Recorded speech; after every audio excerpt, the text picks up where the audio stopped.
Hi, I'm Larry Puckett, the DCC guy. Today we're going to take a look at the design for the new Piedmont Southern modules that I'm going to be building here over the next year roughly. And I'll show you how that's going to fit in with the modules that I built behind me here 2 or 3 years ago. But first I want to show you a little something with the WFD30 that I found during my testing. So let's go ahead and get started. Hit that little red subscribe button, and when the little bell comes up, click on it and click all.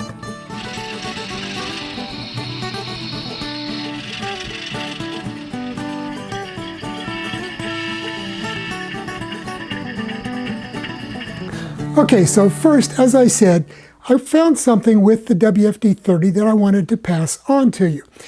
Now, during the process of testing the unit and figuring out all of the advanced functions, one of the things that I discovered or ran into was that I could not get advanced consisting to work. Now, as I showed you previously in the videos, the universal consisting method, that is also called by NCE the brute force method, that works fine. That's not an issue. The problem is when you try to use NCE advanced consisting. And when you try to do that with the Wi-Fi web server that's built in to the WFD30 and the WFD31, advanced consisting will not work. So I tried this 30 different ways. I split out the power cab completely from the Aegis system behind me here and set it up with the old power panel that came with it, and the problem still persisted. So finally, I had been in contact with the developer, Steve Shrimpton, about this all along during the process, and he gave me a few suggestions. So finally, after I had done all of this testing and couldn't get it to work, he finally took a look into the code on the WFD30 and also the power cab. And what he found out was that with the power cab, NCE used a slightly different approach to implement advanced consisting. And that's why I wasn't able to get it to work with my power cab and this WFD30. So for those of you that are trying to do advanced consisting per the manual with a power cab using the WFD30 or 31, it will not work. You can use brute force or universal consisting. Works great, just as I showed you in the video. Another thing you can do is you can set up an advanced consisting using the power cab throttle itself. And then you can access the address of the advanced consist. When you set it up, it tells you what that is. Or you can use the lead locomotive number, and you can control the consist that way. So it's not like you cannot control advanced consist. It's just that you cannot create them using the WFD30 and WFD31.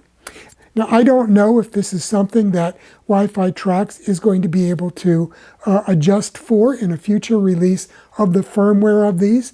So stay tuned, and if I find out something else about this and find out that there's going to be a firmware upgrade that will be a workaround, I'll let you know.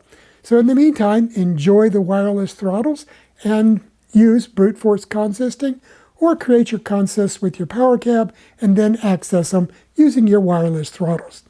Okay, let's move on and take a look at the new modules for the Piedmont Southern that I'm going to be putting together to work with the two modules sitting here behind me.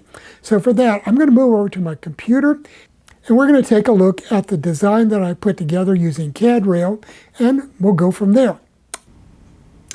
Okay, so here we are. This is Teignbury or Teignbury, however you want to pronounce it, or Bury, as I guess they would say in England. Basically, though, this is these are the modules that I built starting about 3 years ago, and I went through the whole process with you. And we're going to be doing a similar type of thing again for the new Piedmont Southern modules. So one of the constraints that I had in this design was the track was set so that it came in at the back of the module instead of out here at the front. So that limited me a little bit. So let's zoom out and I'll show you what I'm talking about. Let me zoom out here. because one of the things that I wanted to do was I wanted to be able to have a continuous run loop set up with this. And that meant that I had to have my loop start here on the old modules, and then I could put those towards the front of the modules on the new one. So that's the way I was able to get around that issue. Otherwise, I could have put these closer together. Right now, there's a 3-foot space between the two modules. And it would have been nicer to get it down to 2 foot, but I only could have done that if the track went through the front of this module here. And I didn't want to turn the other one around. It just wouldn't work out in the design. So what I'll have then is a set of modules on both sides. These are 8 feet long, each one. They're 2 feet wide. And then we have these curves here at the end that have a 30-inch radius built in. So we've got basically 5 feet across here, a little bit more than 5 feet because there's a little bit of a straight section in here. But otherwise, we're going to have a continuous run loop all around here. I can't remember exactly the length right now, but I think it comes out to somewhere around 30 feet for the continuous run loop.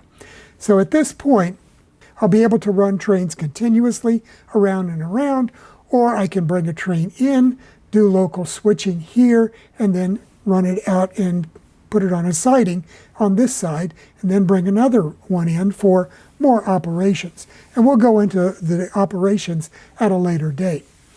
And one other thing that I can do about this is, if I want, I can take either one of these sets of modules and connect them down here. I could take Alexander and make a connection here so that they're right up against one another, or I could use a transition module in between them, and I can add additional straight modules. I could add a corner module if I wanted to put it in an L-shaped room, that kind of thing, and do other kind of arrangements with the modules if I want to operate in a different manner. So that's one of the flexibilities of having these modular layouts, is that you can rearrange them as you desire. Now here we are at what I call the town of Alexander.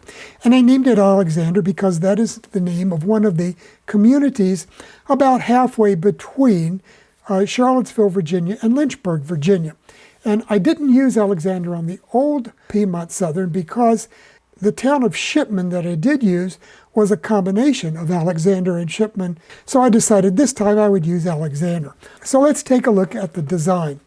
So I used a straight through design here, very similar to what I used on the old Piedmont Southern. And that will allow me a continuous run through Alexander if I'm just running a high-speed passenger train, something like that. Or I can come in on either end, depending on which way the train is traveling, through these turnouts that will bring me up to the passenger station here. We have a freight depot and a team track located next to the station.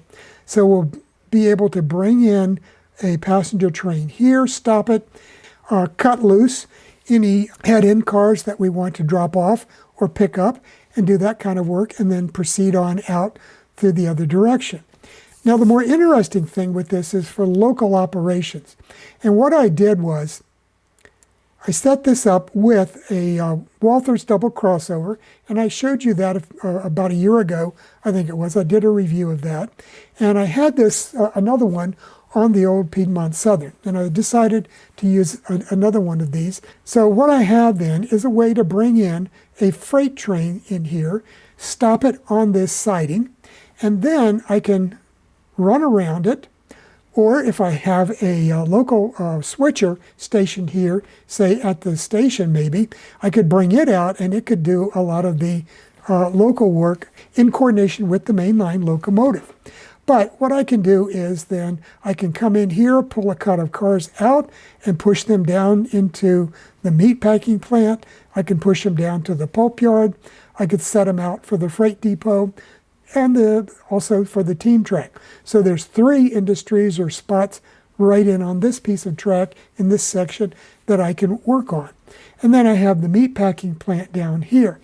Now this area here is also important that it be fairly long because it serves as the lead, the switching lead, for these two industries down here. And I haven't decided what these are going to be. Probably something like an apple packing plant, because there were a lot of apples grown in that area and also are still grown there. So I could put in an apple packing plant and warehouse. I also could put in various other types of industries, such as a flour mill, because there was a mill located in this area as well. Then up at this side, I decided to reuse my old Water Street freight terminal, and that will be a Railway Express track in here. So I'll be able to cut cars loose from passenger trains and bring them into here, pull them out and put them on the head end. So that will add some more operational capabilities and interest. One other thing that I decided to keep and use was the old Railway Express building on the Piedmont Southern. I'll turn that into the meat packing plant.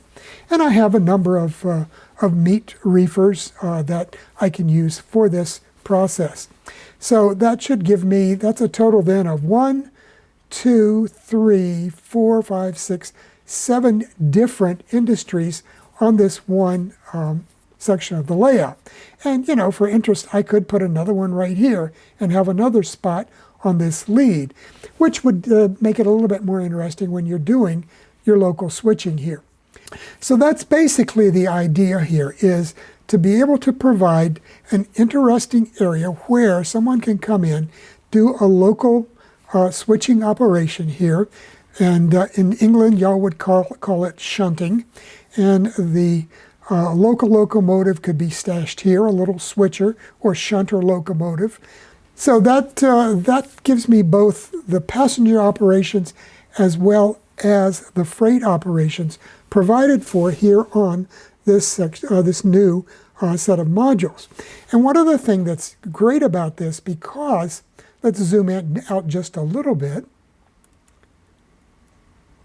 Because I have this space out here and out here at each end, I could actually extend out and put another industry out here, or at least increase the length of this track here for doing local switching and accessing these two industries back in this area. So it's a little bit of a convoluted approach to getting down into here, but it's something that provides a little bit more interest for the person doing the local switching to figure out the best set of moves to come down this lead and then go in here and do their work, come back out and go back up to the locomotive with its full train sitting here on this siding up here. So that's basically what I'm looking at. And what I'm going to be doing over the next month then is we'll get started with doing the construction of the baseboard. So it'll be something fairly similar to the process that I used before. There are a few things that, you know, I learned during that first go round that I will use in this one. And we'll get started with this probably right after the first of the year. And that will give me time. I will pre-build all of this, do all the videos, and then we'll proceed with putting them up on YouTube. And you guys will be able to follow along as I go through this process of constructing the layout and laying the track, installing all of the turnouts, the various switch machines to control the turnouts, and the various mechanisms that I'm going to be using in order to control them. Because each one, you know, I have a couple of different ways that I can go about this. One of the things I'm thinking about doing is reusing my old Digitrex DS64 accessory decoders, because they can be programmed for different routes down into these areas. So I could set up a route that would throw these switches here on the double crossover and then proceed down through this, and this one into here. So with one push of the button, I could have a route that just takes me right on down here. Or I could have a route that takes me into this one or just into this one. And then once I get here, I can push another button that would get me down here or down here. So we'll be looking at different ways to control that and save a bunch of steps as far as various push buttons and setting up these routes. Unfortunately, I have a number of the DS64s, even though they're no longer produced by Digitrax. They've been replaced by the DS74, which I've been told by their tech support people is completely compatible with the 64s. Okay, so that's what we're going to do. Over the next, probably take me at least a year to go through this whole process of building these two modules. I also have to build these end modules. And on these, I'm actually thinking of splitting them in half so that you'll have a quarter of a section here and a quarter section here, as opposed to having a module that is 7 feet long, because from here to here is 7 feet. And I don't want to have a 3 foot by 7 foot module to have to move around. It would be a lot simpler just to break it in half here and do the same thing at each end. So we'll be looking at that. If any of you have any ideas on what would be better, to have one large module here or to have two individual modules at each end, then let me know. So we can discuss that in the comments as I go through this process. And nothing right now is set in concrete or stone. So if you have any other ideas of things I could do with this track plan to make it a little more interesting, please let me know. But I'm kind of reluctant to extend too much out past the ends of these modules because of the fact that in the future it would be nice to be able to add an additional module here or an additional module up here and expand this thing out, because right now we're looking at something that's going to be on the order of 14 feet long by 7 feet across. And I have a much larger room than that I can fill down here. But, you know, the nice thing about these modules is when the day comes that I'm not going to be able to do anything with these anymore because I'm pushing up daisies, my wife or whoever is going to be tasked with cleaning up the mess down here in the basement can just push these out the back door and give them to somebody if they want them, sell them if they can find a buyer, or just push them into a dumpster and take them off to the dump. But the neat thing about modules is it gives you a lot more flexibility as far as extending them out and even incorporating the two straight modules into one long one with a transition module in between them to adjust for the differences in the location of the track here. Okay, so that's all I have for today. I've got another video coming up in another week or two. I've got some more materials that I want to share with you, and then hopefully that'll bring us up to the first of the year, and at that point we'll be able to start building the baseboards and get that all set up so that I can start laying track and transferring the track plan and everything to the top of the modules. Okay, so in the meantime, have a great weekend, have a great week, and I'll see you here in a week or two, I'm not sure, with another video from the DCC Guy. Bye now.